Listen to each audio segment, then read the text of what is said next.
I need to preface by saying what I'm about to read is allegedly based on a true story. Please listen at your own discretion. During the early 1950s, the CIA began to experiment with the behavioral engineering of human beings through their Scientific Intelligence Division. Receiving 6% of the CIA's total funds, the project took place at 80 institutions, universities, colleges, hospitals, and prisons. The test subjects were not volunteers. They were unknowing and unwitting citizens of the United States of America and Canada, taken by the CIA for testing. The goal of the project was simple: find an effective method of controlling the mind of a person and have them obey every command you give them. Many methods were tried with limited degrees of success. The first thing the scientists tried was the administration of LSD to subjects. They understood that the drug had a way of distorting a person's sense of reality, meaning they could exploit it easily to do the bidding of whoever was in control. Beginning in April 1953, the CIA began taking multiple people for testing. Mental patients, addicts, prostitutes, people who were unable to fight back. One case in Kentucky saw one mental patient who was given LSD for 174 days straight, in the hopes that he would spill his secrets and could clear his mind to allow to be programmed, turning him into an unwitting agent for the United States government. The government also tested out the effects of LSD on members of the public, usually admitted without their consent, and tested their reactions to the drug. During Operation Midnight Climax, the CIA set up brothels in San Francisco to obtain a selection of men. Once inside the brothel, the men were doused with the drug and were studied by the government scientists behind a one-way mirror. They were interrogated under the bright lights, creating a high-pressure situation used to squeeze information out of a person. The CIA found that when influenced by the drug in high-pressure situation, people would begin to pour out confessions. This, however, was too stressful to some of the subjects, and during the interviews, several of the subjects suffered stress-related deaths, and the minds of the others withered away, driving them insane. Eventually, LSD was dismissed by the CIA research as too unpredictable. They had found that LSD was not the secret to unlocking the minds of people successfully, due to many subjects dying or going insane before they could get the information they needed. This led to the withdrawal of a large number of researchers from the project.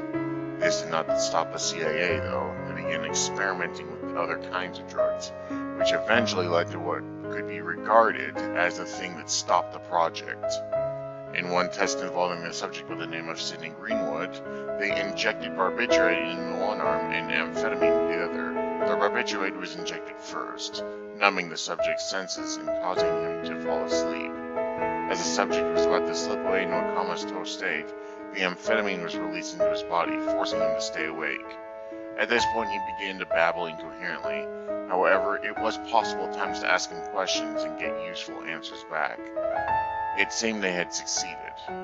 However, after news broke out about the MKUltra project, the people began to act negatively towards the inhumane way the US government had acted towards American citizens. The CIA burned thousands of files regarding the project, including the files on the after effects of the tests.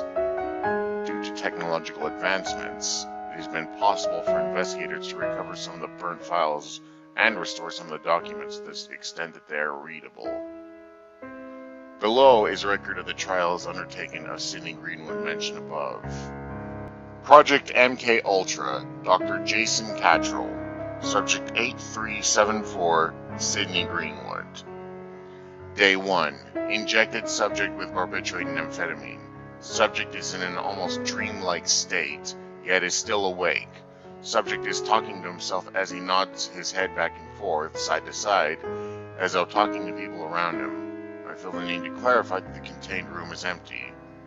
We will monitor his progress. Day 2. Something happened.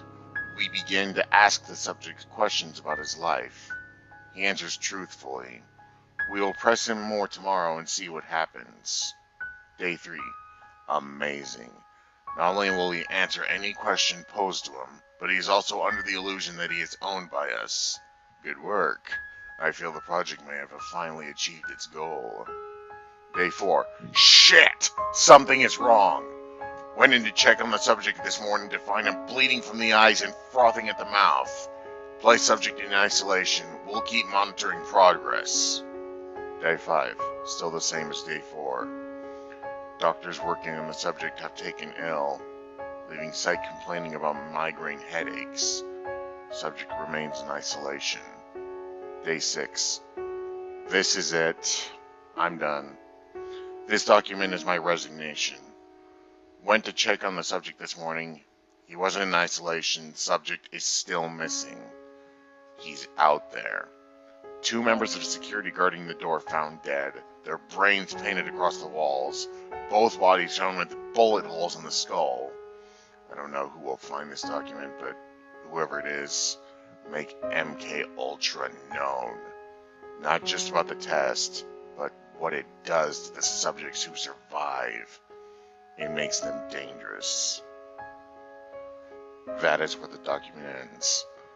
Dr. Jason Catchell was found within the facility, his head laid upon the typewriter, blood soaked into the paper. This escaped subject was eventually found fleeing from the base, his eyes bright red and foam pouring from his mouth. Once the subject was shot down by security, making no attempt to save himself, all members of the staff fled the base and left the other subjects there to die. There was a reason that few ever spoke of MK Ultra once the information was released. The CIA had created the world's greatest weapons, decisive and tactical soldiers who would never question orders. And they just left them in there to learn, to plan, and to prepare. Al-Qaeda is not the greatest threat to America. The real enemy is a lot closer to home.